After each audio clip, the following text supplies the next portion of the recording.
আসসালামু আলাইকুম মোর দাদারা বুয়ারা আফুরা ভাইয়ারা তোমরা সকলে কেমন আছো? আশা করতে আছি তোমরা যে যেখানে আছো অন্য দিনের মতো ভালো আছো আর সুস্থ আছো। মুইও তোমাকে সকলের দয় মোর পরিবারের সকলের লিয়ে আসি বেমালা ভালোই। তোমাকে সকলের জানাই ঈদ মোবারক। তোমাকে সকলের জানাই ঈদের অনেক অনেক শুভেচ্ছা এবং ভালোবাসা। ঈদে যদি পাক্কান পিঠাই না খাও মগো বরিশালের ঐতিহ্যবাহী পিঠা হইলে পাক্কান পিঠা, এইটাই যদি তোমরা ঈদে না খাও হলে তো তোমরা ঈদের ফিলটাই পাবা না। তাই মুই এখানে দেখো তোমাকে লাগি লইয়েছি কেমন তারা পাক্কান পিঠে বানাবো এককালে খুব অল্প সময়ের মধ্যে। তা মুই এখানে কিন্তু প্রথমেই পানি গরম দিয়ে দিছি আর এর মধ্যে কিন্তু নুন দিয়ে দিছি। আর পানি আর নুন যেই ফুটতে উঠছে মানে পানিটা যেই বুদবুদ উঠে গেছে এরপরে কিন্তু এর মধ্যে দিয়ে দিলাম এই যে বিস্কুটটা দেখতে পাইতে আসো, এই যে এই বিস্কুটটা দিছি। তোমরা এনার্জি প্লাস বিস্কুট পাইলে সবচেয়ে ভালো হইবে। এনার্জি প্লাস বিস্কুটটা যদি তোমরা দাও তো মোর হাতের কাছে যেই বিস্কুট আছে মুই হেইটাই দিছি। মাত্র 10 টাকা দামের এক প্যাকেট বিস্কুট হেইটা দিয়ে দিছি। দিয়ে এই পানির মধ্যে কিন্তু দিয়ে দিছি, দিয়ে আনাকাল ভালো মতো করে ঘুরতে লমু। আর বিস্কুটটা গরম পানির মধ্যে দেওয়ানোর লগে লগে কিন্তু বিস্কুটটা কাল গলে গেছে। আর এখানে কিন্তু মুই আটা আর লই যাইয়ে চাউলের গুঁড়ি হেয়ে মিলাই লইছি। তাই অবশ্যই কিন্তু আটাটা মিলাই লবা, নাহলে কিন্তু পিঠাটা নরম হইবে না। এই পর্যায়ে কিন্তু চুলের জালটা একাল বেশি দেওয়া যাবে না, একাল হালকাভাবে দিতে হইবে। এরপরে কিন্তু হরা দিয়ে একটু পর লাড়া দিয়ে দিতে হইবে। একাল ভালো মতো করে রুটি বানানোর ফিরনে যেরমের হরে চাউলের গুঁড়ির আটা যেরমের হেদ্দ হরো সেরম করে কিন্তু হেদ্দ হরতে হইবে। এই যে দাও একটু পরবার কিন্তু মোর মা একালে হরা দিয়ে ডাকিয়ে দিতে আসলে আর একটু পরবার কিন্তু উড়েই লাড়া দিতে আসেন, নাইলে কিন্তু একালে চুলের মানে নিচ দিয়ে করের মধ্যে লাগিয়ে পড়বে। আর একটা কথা কইতে মনে নাই আর ভিডিও হতে মনে নাই, হেড হলে যে কালে মুই পানিটা গরম দিছি হেকেলে কিন্তু এর মধ্যে মুই কিছুটা পরিমাণে সোয়াবিন তেল হেয়ে কিন্তু দিয়ে দিছি। আরও দিছি মুগ ডালটা দেওয়ার কারণে কিন্তু পিঠাটা অনেক বেশি নরম হইবে আর খাই থকু। এই পিঠা কিন্তু মুই বানাই নেই বুঝছো, পিঠা কিন্তু মোর মাই বানাইছে। তার এই যে দেখো মোর মার রেসিপি ফলো করে যদি তোমরা এক ফিরে এই পিঠাটা বানাই খাও তোমাকে কিন্তু ডেলি খাইতে মনে চাইবে, এত বেশি মজা হয়ে থাকে পাক্কান পিঠা। এই তো দেখো এখন কিন্তু আটাটা সেদ্ধ হয়ে গেছে। আর এই যে দেখো চুলের জাল কিন্তু একেবারে অনেকটা কমাইয়ে দেওয়া আসলে, বেশি জাল দিলে কিন্তু আবার নিচ দিয়ে পুড়ে যাইবে। এই তো দেখো এখন কিন্তু মুই একটা অন্য একটা শ্রেণীর ভিতরে ডালিয়ে লইতে আসি। অবশ্যই কিন্তু মেলা খোলা একটা শ্রেণীর ভিতরে লবা বা যে কোনো একটা জিনিসের ভিতরে লবা মেলা খোলা যাতে হয়। তাই এরপর এই যে দেখো এখন কিন্তু এটা একাল ভালো মতো করে মুইতে লইতে হবে। একাল গায়ে যদ্দূর বল আছে এই দিয়ে কিন্তু এটা মুইতে লবা, নাইলে কিন্তু এটা নরম হইবে না। এই পিঠে বানানোর পিঠে যেরকমের কষ্ট এরমের কিন্তু খাইতে মজা বুঝছো, একালে অল্পতে কিন্তু এই পিঠে খাইতে পারবা না। এতে কিন্তু বেমালা কষ্ট হওয়া লাগবে, কষ্ট হলে এইবার কিন্তু খাইতে মজা পাবা। তাহলে এই যে দেখো এখন কিন্তু আলু হেদ্ধ ধরে তুই ইচ্ছালাম মানে এই আলু হেদ্ধও দিয়ে দিলাম এই আটার মধ্যেই। আবার ভালো মতো হয়ে দিলে মোর মা একালে ভালো মতো করে এই কী কয় মুতে লইতে আসলে আটাটা।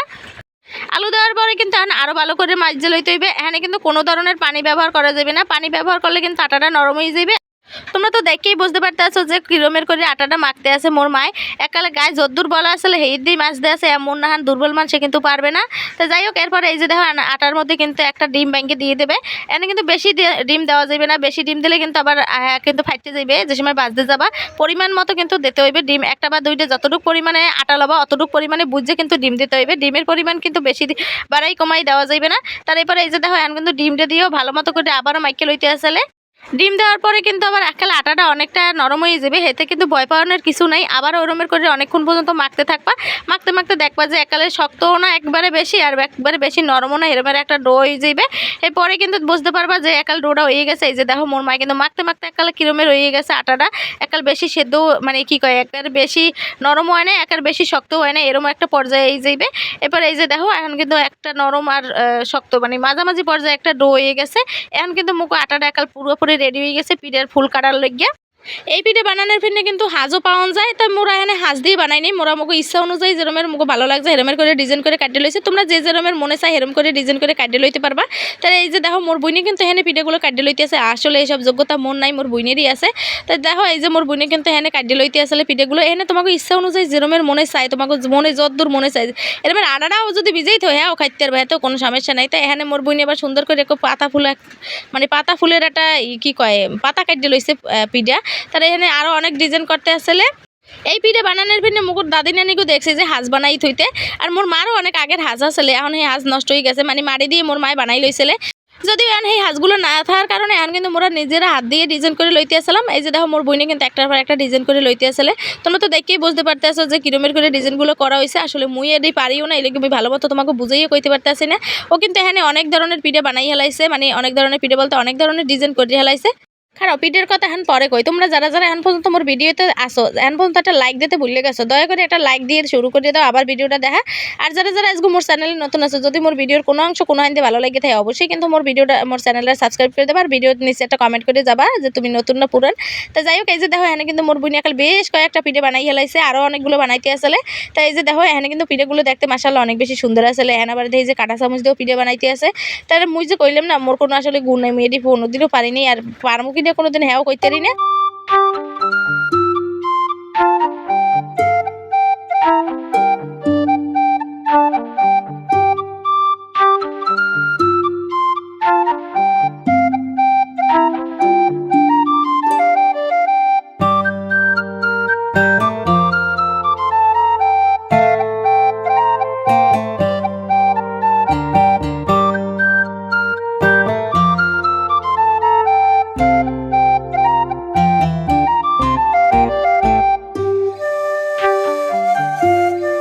এতক্ষণ তো তোমাকে পিঠে বানাইনে দেখাইলাম, এখন লও তোমাকে শিরাটা বানাইনে দেখাই।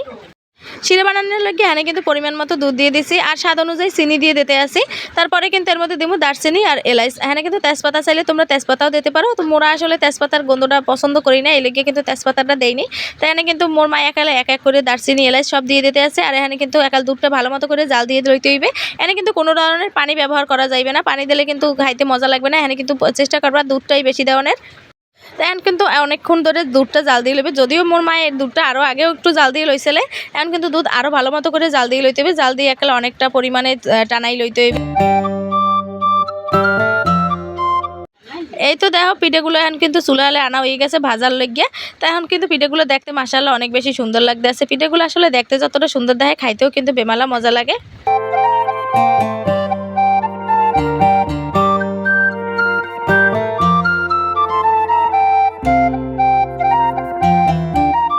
এই তো দেখো গরম তেলের মধ্যে কিন্তু পিঠেগুলো দেওয়া হয়ে গেছে। এখন কিন্তু আস্তে আস্তে করে একাল বেশি জাল দেওয়া যাবে না, হলে কিন্তু ভিতরে হইবে না আর একাল উপর দিয়ে পুড়ে যাবে। আস্তে আস্তে করে জাল দিতে হইবে আর পিঠেগুলো কিন্তু আস্তে আস্তে করে ভাজে লইতে হইবে। একেবারে গোল্ডেন কালারের চাইতেও বেশি একাল গাঢ় হয়ে যাবে, এরকম পর্যায়ে কিন্তু পিঠেগুলো ভাজা বুঝতে হইবে যে একালে হয়ে গেছে।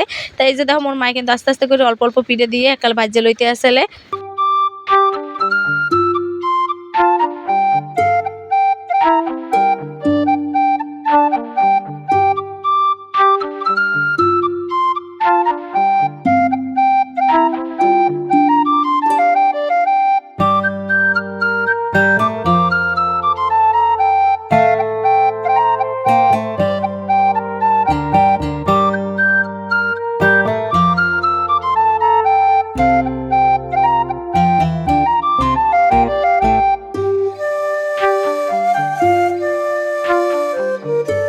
এই তো দেখো পিঠেগুলো কিন্তু ভাজা শেষ হয়ে গেছে আর এই পর্যায়ে কিন্তু উড়াই লইতে হইবে। এই কালারটা যে সময় আইবে পিঠে সেই সময় বুঝবা যে পিঠেটা ভাজা হয়ে গেছে একাল পারফেক্টভাবে। এই যে দেখো পিঠেগুলো কিন্তু এরমের হুগনাও খাইতে পারবা, খাইতে কিন্তু হুগনাটা অনেক বেশি মজা লাগে। এই যে দেখো মোর মায় কিন্তু পিঠেগুলো ভাজা হয়ে গেছে পর উড়াই লইতে আছে। আর এখন কিন্তু মুই এই গরম শিরার ভিতরে কিন্তু গরম থাকা অবস্থায় কিন্তু শিরার ভিতরে পিঠেগুলো দিয়ে দিতে হইবে, হেলে কিন্তু ভালো মতো একালে পিঠেগুলো ভিজে যাইবে। এই যে দেখো পিঠেগুলো কিন্তু দেওয়ানের লগে লগেই কিন্তু ভিজে যাইতে আসলে। এরপরে কিন্তু অনেকক্ষণ পর্যন্ত এরমের হরা দিয়ে ডাইকে দিতে হবে পিঠেগুলো। তো মুই কিন্তু এরমের পরবর্তীতে আরও পিঠেগুলো সবগুলো দিয়ে দিছি। এরপরে অনেকক্ষণ পর্যন্ত পিঠেগুলো রাইকে দেওয়ার পরে এই যে দেখো কত সুন্দর হয়েছে মাশাআল্লাহ। পিঠেগুলো কিন্তু অনেক বেশি নরম হয়ে গেছে আর নরম হয়ে যাওয়ার কারণে কিন্তু ভাঙ্গে গেছে, তাই এটা কোনো সমস্যা না, ভাঙ্গে যাইতেই পারে। তো এই যে দেখো মোর পিঠেগুলো কিন্তু খাইতে মাশাআল্লাহ অনেক বেশি মজা আসলে। আর একটা কথা, দুধের ভিতরে যেকালে শিরাটা করবা একালে কিন্তু গুঁড়া দুধটা দিয়ে দেবা। মুইও কিন্তু গুঁড়া দুধটা দিয়েছিলাম, কিন্তু এটা মোর কইতে মনে নাই আর ভিডিও করতেও মনে আসলে না, তো এটা কিন্তু স্কিপ হয়ে গেছে। তোমরা কিন্তু অবশ্যই গুঁড়া দুধটা দেবা, হেলে কিন্তু খাইতে আরও বেশি মজা হইবে। তো এই যে দেখো মুই কিন্তু তোমাকে কাটতেও দেখাইতে আসি যে কতটা সুন্দর হয়েছে পিঠেগুলো নরম। এই পিঠে যদি তোমরা জামাইরে না খাও হেলে তো জামাই আপ্যায়ন হইবেই না। আমাকে বরিশালের মানুষের কিন্তু জামাই আপ্যায়নে এককালে এই পাক্কান পিঠেটা লাগবেই। তোমরা যারা এখন পর্যন্ত মুখ বরিশালের ঐতিহ্যবাহী পিঠে পাক্কান পিঠেটা খাও নাই, তোমরা অবশ্যই কিন্তু বাসায় বানাই খাবা। আজকে এই জায়গায় বিদায় নিতে আসি, আল্লাহ হাফেজ।